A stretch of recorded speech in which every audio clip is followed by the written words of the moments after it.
ओम शांति। आज 21 नवंबर 2021 को हम अव्यक्त बाप दादा के अव्यक्त मधुर महावाक्य सुनेंगे।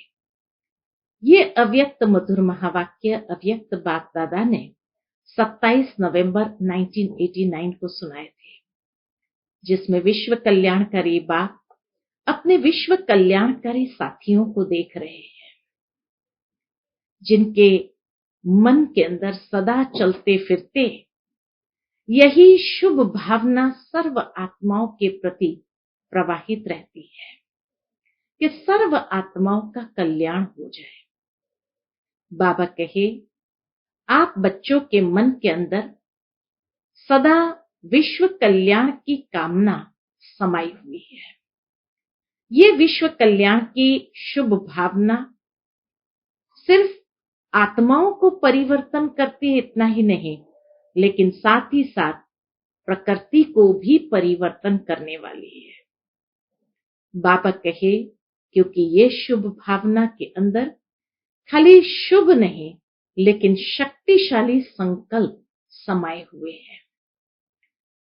आपकी शुभ भावना शुभ कामना के साथ है, जो अनेक आत्माओं के प्रति कल्याण की भावना होने के कारण सबके अंदर बाप के प्रति भी श्रेष्ठ भावना बिठाती है तथा साथ ही साथ उनके जीवन में प्रत्यक्ष फल का अनुभव कराती है। बाबा कहे, आपके शुभ भावना अनेक आत्माओं को बाप के समीप ले आती है। जिस तरह साइंस के साधन दूर बैठे आत्माओं को दृश्य भी दिखाती है, आवाज भी पहुंचाती है, ठीक इसी तरह आपकी शुभ भावना शुभकामना में भी इतनी शक्ति है कि अनेक आत्माओं को बाप का संदेश पहुंचाती है और उन्हें महसूस कराती, अनुभव कराती है, जैसे कि कोई आत्माएं हमारे प्रति सुख शांति का सहयोग दे रही है। ऐसी बाबा कहे, आप सबकी शुभ भावना शुभकामना आने वाले समय में भी सूक्ष्म सेवा करेंगे, जो दूर दूर से आत्माओं को बाप के वर्षे के अधिकारी बना देंगे। तो सुनते हैं बाबा के मधुर महावाक्य। ओम शांति।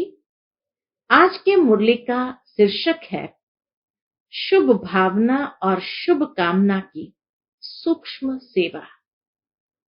आज विश्व कल्याणकारी बाप दादा अपने विश्व कल्याणकारी साथियों को देख रहे हैं। सभी बच्चे बाप के विश्व कल्याण के कार्य के निमित्त बने हुए साथी है। बाबा का कार्य ही है विश्व कल्याण करना। तो उस विश्व कल्याण के कार्य में हम सभी बाबा के साथी बच्चे हैं। सभी के मन में सदा यही एक संकल्प है कि विश्व की परेशान आत्माओं का कल्याण हो जाए। हर एक के मन में यही शुभ संकल्प रहता है कि बस सदा सभी परेशान आत्माओं का कल्याण हो जाए। चलते फिरते कोई भी कार्य करते मन में यही शुभ भावना है। भक्ति मार्ग में भी भावना होती है। बाबा कहे, ये नहीं कि भक्ति मार्ग में भावना नहीं होती है। भक्ति मार्ग में भी भावना होती है, लेकिन भक्त आत्माओं की विशेष अल्पकाल के कल्याण प्रति भावना होती है। कुछ समय के लिए उनकी कल्याण प्रति भावना होती है। और आप ज्ञानी तो आत्मा बच्चों की ज्ञान युक्त कल्याण की भावना आत्माओं के प्रति सदाकाल और सर्व कल्याणकारी भावना है। ये अंतर है कि भक्ति मार्ग में भी भावना होती है, लेकिन अल्पकाल के कल्याण प्रति भावना होती, और ज्ञानी तो आत्मा बच्चों की ज्ञान युक्त कल्याण की भावना आत्माओं के प्रति सदाकाल और सर्व कल्याणकारी भावना है। आपकी भावना वर्तमान और भविष्य के लिए है। कि हर आत्मा अनेक जन्म सुखी हो जाए। ये ज्ञानी तो आत्माओं की सदाकाल और सर्व कल्याणकारी भावना है, वर्तमान और भविष्य के लिए, कि हर आत्मा अनेक जन्म सुखी हो जाए, प्राप्तियों से संपन्न हो जाए, क्योंकि अविनाशी बाप द्वारा आप आत्माओं को भी अविनाशी वर्षा मिला है। संगम युग पर बाप का बनते ही हमें यह अविनाशी वर्षा मिलता है कि हर आत्मा के प्रति हम यही शुभ भावना रखते हैं कि अनेक जन्म सुखी हो जाए और प्राप्तियों से संपन्न हो जाए। आपकी शुभ भावना का फल विश्व की आत्माओं को परिवर्तन कर रहा है। हमारे ही शुभ भावना के वाइब्रेशन धीरे धीरे विश्व की आत्माओं को परिवर्तन कर रहा है और आगे चल प्रकृति सहित परिवर्तन हो जाएगा। सिर्फ आत्माओं का परिवर्तन नहीं, लेकिन प्रकृति के पांचों तत्व का भी परिवर्तन हो जाएगा। आप आत्माओं की श्रेष्ठ भावना इतना श्रेष्ठ फल प्राप्त कराने वाली है। बाबा कहे, सोचो आप श्रेष्ठ आत्माएं हैं, तो श्रेष्ठ आत्माओं की श्रेष्ठ भावना इतना श्रेष्ठ फल प्राप्त कराने वाली है। इसलिए विश्व कल्याणकारी आत्माएं गाई जाती हो, क्योंकि आत्माएं श्रेष्ठ है, जिनकी भावनाएं श्रेष्ठ है, तो जरूर है उसका फल जो प्राप्त होता है वह भी श्रेष्ठ। तो इसीलिए विश्व कल्याणकारी आत्माएं गाई जाती हो। इतना अपनी शुभ भावना का महत्व जानते हो?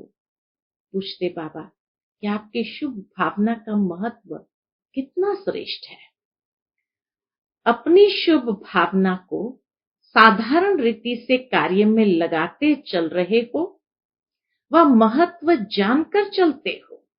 क्या करते हो? बाबा पूछते हैं, अपनी शुभ भावना को साधारण रीति से कार्य में लगाते चल रहे हो, वह महत्व जानकर चलते हो।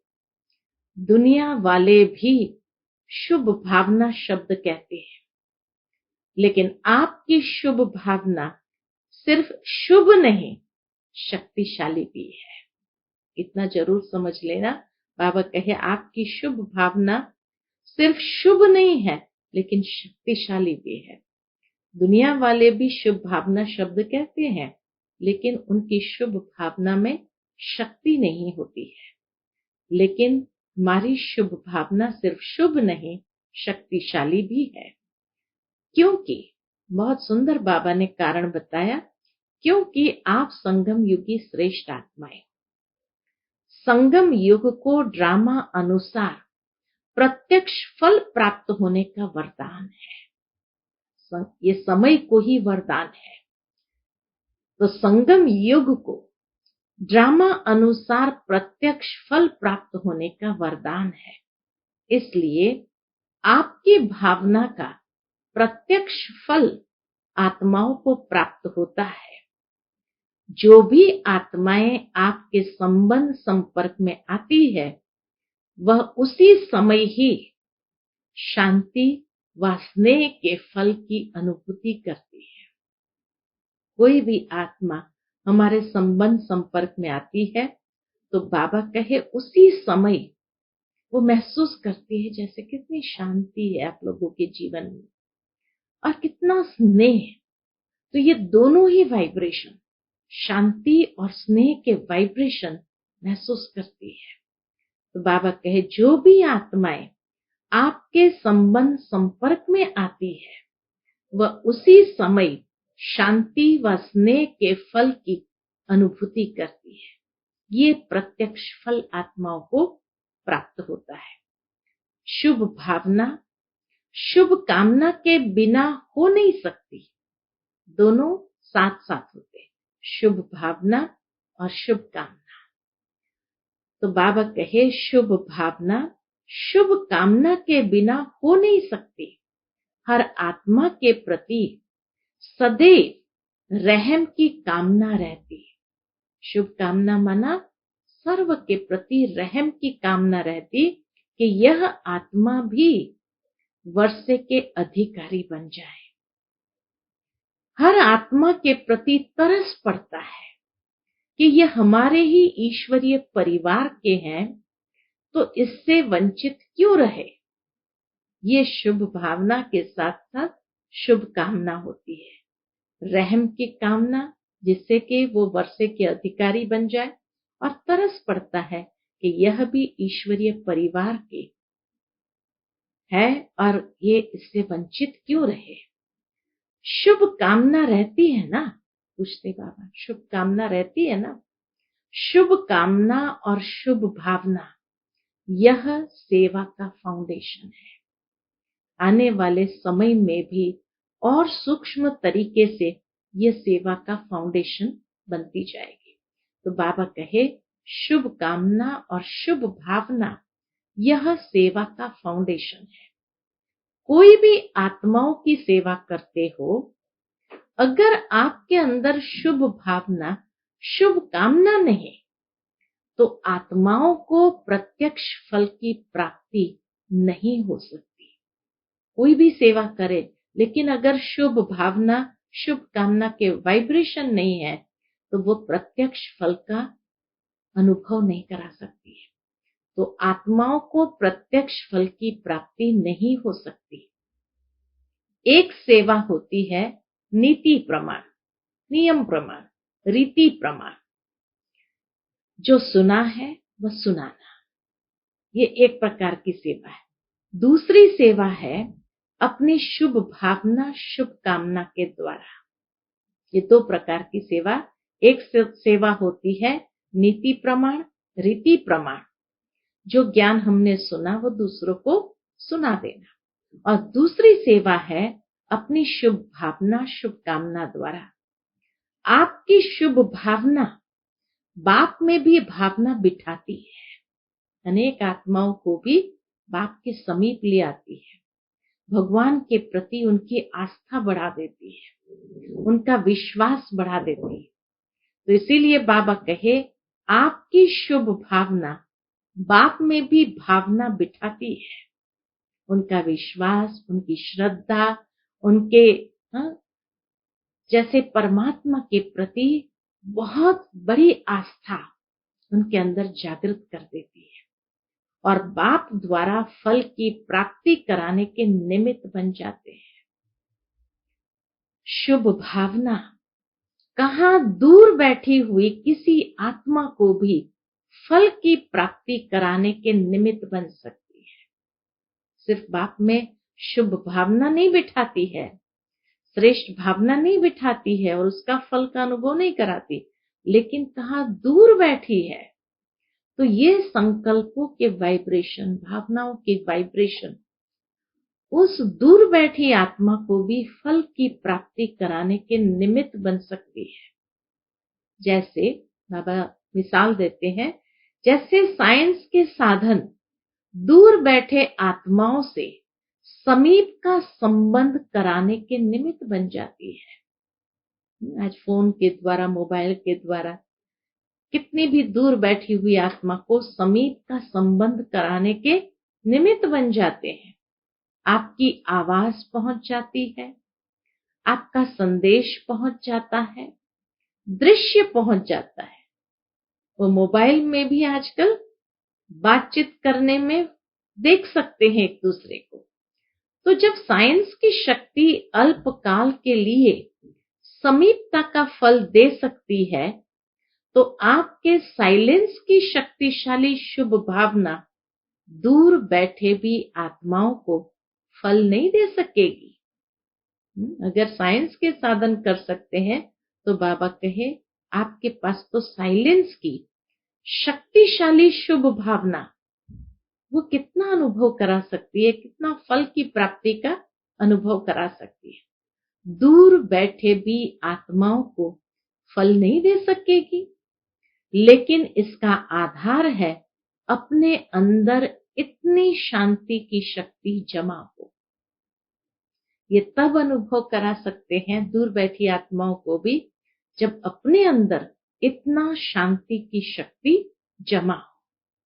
साइलेंस की शक्ति यह अलौकिक अनुभव करा सकती है। तो शुभ भावना, शुभ कामना को चाहिए साइलेंस की शक्ति का आधार। जितनी अंदर में साइलेंस की शक्ति होगी, यह अलौकिक अनुभव करा सकती है। आगे चलकर यह प्रत्यक्ष प्रमाण अनुभव करते रहेंगे। शुभ भावना अर्थात शक्तिशाली संकल्प। शुभ भावना खाली शुभ भावना नहीं होती है, लेकिन उसके अंदर शक्तिशाली संकल्प समाये हुए हैं। तो बाबा कहे शुभ भावना अर्थात शक्तिशाली संकल्प। सब शक्तियों से संकल्प की गति तीव्र है। सभी शक्तियों में संकल्प की शक्ति तीव्र गति वाली है। जितने भी साइंस ने तीव्र गति के साधन बनाए हैं, उन सब से तीव्र गति संकल्प की है। कितनी पावरफुल, शक्तिशाली और तीव्र गति वाली संकल्प की शक्ति, उससे तीव्र गति और कोई चीज की नहीं है। साइंस के पास भी और कोई साधन नहीं है जो उसको नाप सके। तो बाबा कहे जितने भी साइंस ने तीव्र गति के साधन बनाए हैं, उन सब से तीव्र गति संकल्प की है। किसी आत्मा के प्रति व बेहद विश्व की आत्माओं प्रति शुभ भावना रखते हो। अर्थात हम सभी आत्माएं किसी भी आत्मा के प्रति या बेहद विश्व की आत्माओं प्रति शुभ भावना रखते हैं, अर्थात शक्तिशाली, शुभ और शुद्ध संकल्प करते हो। शुभ भावना किसको कहा जाता है? शक्तिशाली, शुभ और शुद्ध संकल्प करते हो कि इस आत्मा का कल्याण हो जाए। आपका संकल्प व भावना उत्पन्न होना और उस आत्मा को अनुभूति होगी। क्या अनुभूति होंगी? कितनी तीव्र गति है। तो बाबा कहे आपका संकल्प व भावना उत्पन्न होना और उस आत्मा को अनुभूति होगी कि मुझ आत्मा को कोई विशेष सहयोग से शांति व शक्ति मिल रही है। ये महसूस करेंगे जैसे मुझ आत्मा को कोई विशेष सहयोग से शांति व शक्ति मिल रही है। जैसे अभी भी कई बच्चे अनुभव करते हैं कि कई कार्यों में मेरी हिम्मत व योग्यता इतनी नहीं थी। कई बार यह अनुभव होता है कि हमारे में न इतनी योग्यता है, न इतनी हिम्मत है, लेकिन बाप दादा की एक्स्ट्रा मदद से यह कार्य सहज ही सफल हो गया। वह यह विघ्न समाप्त हो गया। ये कई बार महसूस होता है जैसे कि हमारे अंदर योग्यता नहीं है, इतनी हिम्मत भी नहीं है, लेकिन सचमुच बाबा की मदद से ये कार्य कितना सहज सफल हो गया और कोई विघ्न भी नहीं आया, विघ्न भी समाप्त हो गया। तो बाबा कहे जैसे अभी भी कई बच्चे अनुभव करते हैं कि कई कार्यों में मेरी हिम्मत व योग्यता इतनी नहीं थी, लेकिन बाप दादा की एक्स्ट्रा मदद से यह कार्य सहज ही सफल हो गया व यह विघ्न समाप्त हो गया। ऐसे आप मास्टर विश्व कल्याणकारी आत्माओं की सूक्ष्म सेवा प्रत्यक्ष रूप में अनुभव करेंगे। सभी आत्माएं भी ये अनुभव करेगी। समय भी कम और साधन भी कम, संपत्ति भी कम लगेगी, तीनों चीज कम होगी। इसके लिए मन और बुद्धि सदा फ्री चाहिए। लेकिन ये शक्तिशाली संकल्पों वाली सेवा, सूक्ष्म सेवा तब कर सकेंगे या जिसको मनसा सेवा कहते हैं। तो बाबा कहे ये सूक्ष्म मनसा सेवा समय भी कम, साधन भी कम और संपत्ति भी कम लगेगी। लेकिन उसके लिए क्या चाहिए? उसके लिए मन और बुद्धि सदा फ्री चाहिए। मन और बुद्धि फ्री चाहिए। छोटी छोटी बातों में मन और बुद्धि को बिजी बहुत रखते हैं। बाबा ने क्या देखा कि छोटी छोटी बातों में बच्चे मन और बुद्धि को बिजी बहुत रखते हो, इसलिए सेवा के सूक्ष्म गति की लाइन क्लियर नहीं रहती है। और जब सेवा की सूक्ष्म गति की लाइन क्लियर नहीं होगी तो सफलता का अनुभव नहीं होता है। तो मन बुद्धि सदा फ्री चाहिए। इसलिए सेवा के सूक्ष्म गति की लाइन क्लियर नहीं रहती है। साधारण बातों में भी अपने मन और बुद्धि की लाइन को एंगेज बहुत रखते हो। छोटी छोटी बातों में भी बाबा कहे क्या होता है, व्यर्थ संकल्प चलते हैं तो लाइन एंगेज रहती है। इसलिए यह सूक्ष्म सेवा तीव्र गति से नहीं चल रही है। तो अब बाबा कहे ये सूक्ष्म गति को तीव्र गति चाहिए। इसलिए यह सूक्ष्म सेवा तीव्र गति से नहीं चल रही है। कभी चलती है, कभी ऐसे ही असफलता महसूस होती है। लेकिन उसके लिए मन बुद्धि फ्री हो, उसके लिए क्या करें? तो बाबा उसकी भी विधि बताते हैं। उसके लिए विशेष अटेंशन, एकांत और एकाग्रता। मन बुद्धि का एकाग्र होने के लिए एकांत बहुत आवश्यक है। तो उसके लिए विशेष अटेंशन, एकांत और एकाग्रता। एकांत प्रिय आत्माएं कितनी भी बिजी होते फिर भी बीच बीच में एक घड़ी 2 घड़ी निकाल एकांत का अनुभव कर सकती है। जिसको ट्रैफिक कंट्रोल बाबा ने कहा, तो ये ट्रैफिक कंट्रोल कि हम अपने संकल्पों को बीच बीच में एकांत में अर्थात एक के अंत में खो जाए। तो एकांत प्रिय आत्माएं कितनी भी बिजी होते फिर भी बीच बीच में एक घड़ी 2 घड़ी निकाल एकांत का अनुभव कर सकती है। एकांत प्रिय आत्मा ऐसी शक्तिशाली बन जाती है जो अपनी सूक्ष्म शक्तियां मन बुद्धि को जिस समय चाहे जहां चाहे एकाग्र कर सकती है। तो एकांत प्रिय आत्मा ऐसी शक्तिशाली बन जाती, बीच बीच में जब एकांत में अभ्यास करते हैं, एक के अंत में समा जाते हैं, तो बाबा कहे ऐसे शक्तिशाली बन जाते हैं जो अपनी सूक्ष्म शक्तियां मन और बुद्धि को जिस समय चाहे जहां चाहे एकाग्र कर सकते हैं।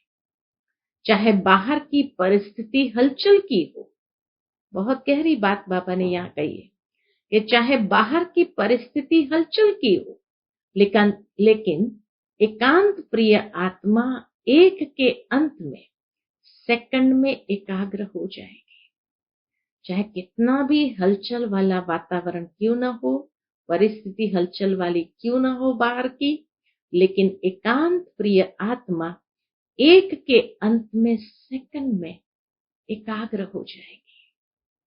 जैसे सागर के ऊपर लहरों की कितनी आवाज होती है, कितनी हलचल होती है, लेकिन सागर के अंत में हलचल नहीं होती है। भीतर चले जाओ तो हलचल नहीं होती है। तो जब एक के अंत में, ज्ञान सागर के अंत में चले जाएंगे तो हलचल समाप्त हो एकाग्र बन जाएंगे। ऐसे ही बाबा कहे बाहर कितनी भी हलचल क्यों न हो, परिस्थिति हलचल वाली क्यों न हो, लेकिन जब एक के अंत में समाना आता है, एक ज्ञान सागर के अंत में चले जाएंगे तो हलचल समाप्त हो एकाग्र बन जाएंगे। सुना सूक्ष्म सेवा क्या है? शुभ भावना, शुभ कामना शब्द सभी बोलते रहते हैं, लेकिन इसके महत्व को जान प्रत्यक्ष रूप में आने से अनेक आत्माओं को प्रत्यक्ष फल की अनुभूति कराने के निमित्त बन। अच्छा, बाप दादा के सन्मुख टीचर्स बैठी थी, तो बाबा कहे टीचर्स का तो काम ही है सेवा, टीचर्स का महत्व ही सेवा है, टीचर्स का महत्व ही सेवा है। अगर सेवा का प्रत्यक्ष प्रमाण नहीं दिखाई देता अगर सेवा का प्रत्यक्ष प्रमाण नहीं दिखाई देता तो उनको योग्य टीचर की लिस्ट में गिनती नहीं किया जाता। इतना शार्प बाबा ने ये बात बता दिया कि अगर सेवा का प्रत्यक्ष प्रमाण नहीं दिखाई देता तो उनको योग्य टीचर की लिस्ट में गिनती नहीं किया जाता। टीचर की महानता सेवा हुई ना, तो सेवा का महीन रूप सुनाया। मुख से सेवा तो करते रहते हो, लेकिन मुख और मन के शुभ भावना की सेवा साथ साथ हो। बोल और भावना डबल काम करेंगे। इस सूक्ष्म सेवा का अभ्यास बहुत काल अर्थात अभी से चाहिए, क्योंकि आगे चलकर सेवा की रूपरेखा बदलनी ही है। फिर उस समय सूक्ष्म सेवा में अपने को बिजी नहीं कर सकेंगे। इसलिए बाबा कहे अभी से उसका अभ्यास चाहिए, ऐसी रूपरेखा बनानी होगी, क्योंकि आगे चल सेवा की रूपरेखा बदलनी ही है। मुख से सेवा धीरे धीरे बंद हो जाएगी। फिर उस समय सूक्ष्म सेवा में अपने को बिजी नहीं कर सकेंगे। बाहर की परिस्थितियां बुद्धि को आकर्षित कर लेंगी।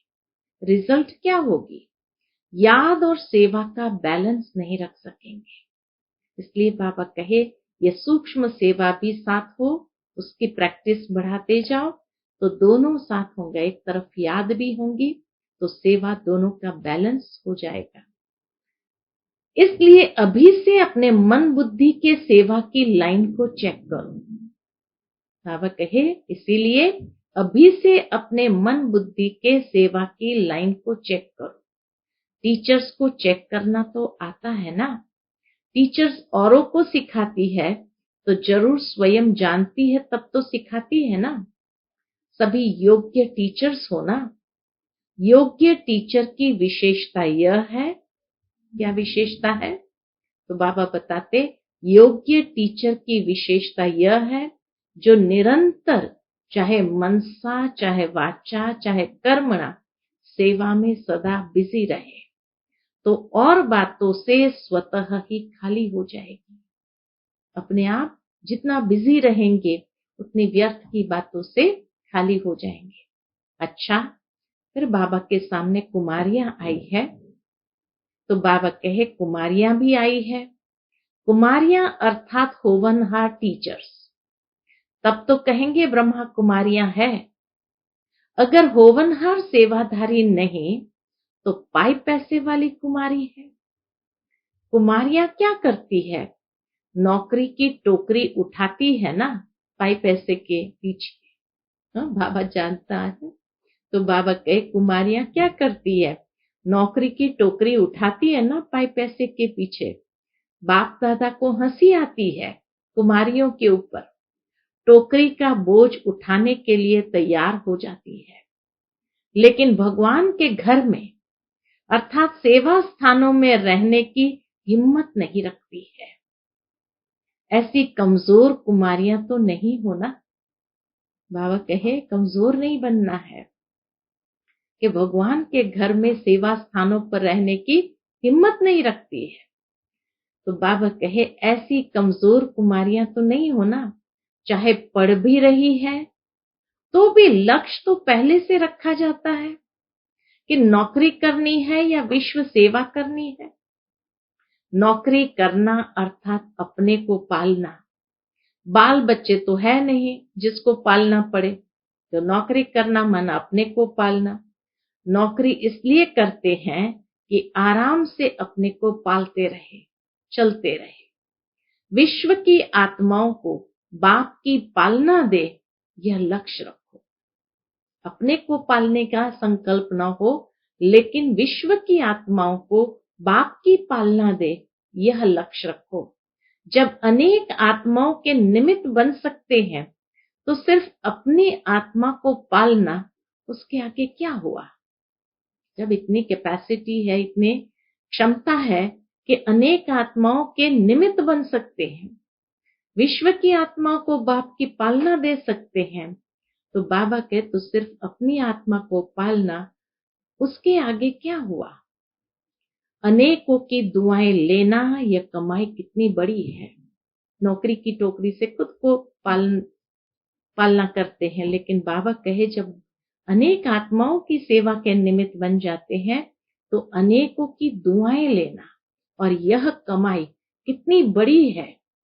उस कमाई में 5,000 5,00,000 भी हो जाए, लेकिन ये अनेक आत्माओं की दुआएं, ये कितनी बड़ी कमाई है।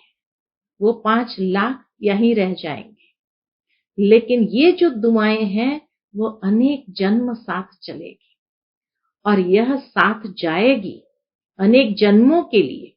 वह 5,00,000 कहाँ जाएंगे, या घर में या बैंक में रह जाएंगे। लक्ष्य सदैव ऊंचा रखा जाता है, साधारण नहीं। संगम युग पर इस एक अभी के जन्म में इतना गोल्डन चांस मिलता है। बाबा कहे ये गोल्डन चांस और कोई युग में नहीं है। संगम युग पर इस एक अभी के जन्म में इतना गोल्डन चांस मिलता है, बेहद की सेवा में निमित्त बनने का।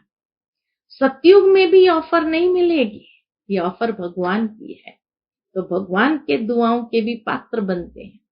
तो बाबा के सतयुग में भी ऑफर नहीं मिलेगी। नौकरी के लिए भी अखबार देखते रहते हैं ना कि कोई ऑफर मिले। बाप स्वयं सेवा की ऑफर कर रहे हैं, तो योग्य राइट हैंड बनो। साधारण ब्रह्मा कुमारी भी नहीं बनना। योग्य सेवाधारी नहीं बनते तो सेवा करने के बजाय सेवा लेते रहते हैं। योग्य सेवाधारी बनना कोई मुश्किल बात नहीं है। जब योग्य सेवाधारी नहीं बनते तो डरते हो, कैसे होगा, चल सकेंगे व नहीं। योग्यता नहीं होती है तो डर लगता है। जो योग्य होता वह बेपरवाह बादशाह होता है। चाहे स्थूल योग्यता, चाहे ज्ञान की योग्यता मनुष्य को वैल्यूएबल बनाती है। चाहे स्थूल योग्यता, चाहे ज्ञान की योग्यता मनुष्य को वैल्यूएबल, मूल्यवान बनाती है। योग्यता नहीं तो वैल्यू नहीं रहती है। सेवा की योग्यता सबसे बड़ी है। ऐसी योग्य आत्मा को कोई बात रोक नहीं सकती। बाबा कहे ऐसी योग्य आत्मा को कोई बात रोक नहीं सकती है आगे बढ़ने से। योग्य बनना माना मेरा तो एक बाबा बस, और कोई बात नहीं। सुना कुमारियों ने? अच्छा, फिर बाबा के सामने कुमार भी बैठे थे, तो बाबा कहे कुमार भी बहुत आए हैं। कुमार दौड़ बहुत लगाते हैं, सेवा में भी अच्छे उमंग से दौड़ लगाते रहते हैं। लेकिन कुमारों की विशेषता और महानता यही है कि आदि से अब तक निर्विघ्न कुमार हो। बाबा पूछते हैं ये विशेषता, ये महानता अपने में देखो कि कुमारों की विशेषता और महानता यही है कि आदि से अब तक, जब से ज्ञान में चले तब से लेकर अब तक निर्विघ्न कुमार हो। अगर कुमार निर्विघ्न कुमार है तो ऐसे कुमार बहुत महान गाए जाते हैं, क्योंकि दुनिया वाले भी कुमारियों के बजाय कुमारों के लिए समझते हैं। बाबा कहे दुनिया वाले भी कुमारियों के बजाय कुमारों के लिए समझते हैं कि कुमार योग्य बन जाए ये मुश्किल है। आजकल दुनिया के अंदर कुमारों की हालत कितनी गिरावट की ओर है, तो इसीलिए दुनिया वाले भी यही चाहते हैं कि कुमारियां तो फिर भी आज्ञाकारी हैं, लेकिन कुमारियों के बजाय कुमार योग्य बन जाए यह मुश्किल है। लेकिन कुमार ही विश्व को चैलेंज करे कि आप तो असंभव कहते हो, लेकिन हम निर्विघ्न कुमार है। ऐसे विश्व को सैंपल दिखाने वाले कुमार महान कुमार है। ये चैलेंज को जो एक्सेप्ट करता है और फिर ऐसा सैंपल बनने के लिए जो दिखाता है अपने आप को, वो बाबा कहे महान कुमार है। बाप दादा ऐसे कुमारों को सदा ही दिल से मुबारक देते हैं, भगवान की भी आफरीन है, शाबाश है। समझा? तो बाबा कहे बाप दादा ऐसे कुमारों को सदा ही दिल से मुबारक देते हैं। समझा? अभी अभी बहुत अच्छे, अभी अभी कोई विघ्न आया तो नीचे ऊपर हो गए, ऐसे नहीं। कुमार अर्थात न तो समस्या बनना है और न समस्या में हार खानी है। ये अंडरलाइन की पॉइंट है। कुमार अर्थात न किसी के लिए समस्या बनना है और न समस्या अगर आ गई तो उसमें हार खाना है। कुमार कुमारियों से भी नंबर आगे जा सकते हैं। क्या बाबा की इतनी ऊंची दृष्टि कि कुमार कुमारियों से भी नंबर आगे जा सकते हैं, लेकिन निर्विघ्न कुमार हो, क्योंकि कुमारों को बहुत करके यही विघ्न आता है कि कोई साथी नहीं है, कोई साथी चाहिए, कंपेनियन चाहिए, ये विघ्न आता है, ये माया आती है। तो किसी न किसी रीति से अपनी कंपनी बना देते हैं। तो बाबा कहे तो किसी न किसी रीति से अपनी कंपनी बना देते हैं। कोई कोई कुमार तो कंपेनियन भी बना देते हैं और कोई कंपनी में आते हैं। बातचीत करना, बैठना, फिर कंपेनियन बनाने का भी संकल्प आता है। बाबा सब कुछ देखता है ऊपर से कि हर एक के अंदर क्या संकल्प चलते हैं, कैसी भावना होती है, वो भी बाबा देखते हैं। तो बाबा कहे कोई कोई कुमार तो कंपेनियन भी बना देते हैं और कोई कंपनी में आते हैं। बातचीत करना, बैठना, फिर कंपेनियन बनाने का भी संकल्प आता है। लेकिन ऐसे भी कुमार है जो बाप के सिवाय न कंपनी बनाने वाले हैं न कंपेनियन बनाने वाले हैं। सदा बाप की कंपनी में रहने वाले कुमार सदा सुखी रहते हैं। बाबा का वरदान मिल गया, सदा बाप की कंपनी में रहने वाले कुमार सदा सुखी रहते हैं। तो आप लोग कौन से कुमार हो? थोड़ी थोड़ी कंपनी चाहिए? पूछते बाबा। सारा परिवार कंपनी है फिर तो ठीक, लेकिन 2-3 या एक कोई कंपनी चाहिए, वह रॉन्ग है। सारा परिवार ही कंपनी है फिर तो ठीक, लेकिन 2-3 या एक कोई कंपनी चाहिए, वह रॉन्ग है। तो आप सभी कौन हो? निर्विघ्न हो ना? नए कुमार भी कमाल करके दिखाएंगे। आखिर तो विश्व को अपने आगे, बाप के आगे झुकाना तो है ना। तो यह कुमारों की कमाल विश्व को झुकाएगी। यह कुमारों की कमाल विश्व को झुकाएगी। विश्व आपके गुण गायन करेंगे कि कमाल है कुमारों की। कुमारी मेजॉरिटी फिर भी सेवा की कंपनी में रहती है, लेकिन कुमारों को थोड़ा सा कंपनी का संकल्प आता है तो पांडव भवन बनाकर सफल रहे। बाबा ने विधि भी बता दी कि अगर कंपनी चाहिए भी तो क्या करो, संकल्प आता है तो पांडव भवन बनाकर सफल रहे। ऐसा कोई करके दिखाओ। लेकिन आज पांडव भवन बनाओ और कल पांडव एक ईस्ट में चला जाए, एक वेस्ट में चला जाए, ऐसा पांडव भवन नहीं बनाना। बाबा कहे ऐसा पांडव भवन नहीं बनाना। बाप दादा को कुमारों के ऊपर विशेष नाज है। कितना फक्र है बाबा को कुमारों को देखते हुए कि अकेले रहते भी पुरुषार्थ में चल रहे हैं। कुमार आपस में 2-3 साथी बनकर क्यों नहीं चलते? साथी सिर्फ फीमेल ही नहीं चाहिए, 2 कुमार भी रह सकते हैं। बाबा कहे 2 कुमार भी रह सकते हैं, लेकिन 1-2 के निर्विघ्न साथी होकर रहे। बस बाबा यही चाहते कि 1-2 के निर्विघ्न साथी होकर रहे। अभी वह जलवा नहीं दिखाया है। समय पर 1-2 के सहयोगी बने तो क्या नहीं हो सकता है। 1-2 के सहयोगी बनकर चले तो क्या नहीं हो सकता है। और बातें आ जाती है, इसीलिए बाप दादा पांडव भवन बनाने के लिए मना कर देता है। और बातें आ जाती, एक ईस्ट में एक वेस्ट में, एक दूसरे के साथ बनती नहीं, फिर वो डिससर्विस का कारण बनता। इसलिए बाप दादा पांडव भवन बनाने के लिए मना कर देता है, लेकिन सैंपल कोई करके दिखावे। बाबा कहे कोई सैंपल करके दिखाएं। ऐसा नहीं पांडव भवन बनाकर फिर जो निमित्त दादी दीदियां हैं उनका टाइम लेते रहो, रोज प्रॉब्लम, और फिर उनका टाइम लेते रहो। निर्विघ्न हो, एक दूसरे से योग्य कुमार हो, फिर देखो कितना अच्छा नाम होता है।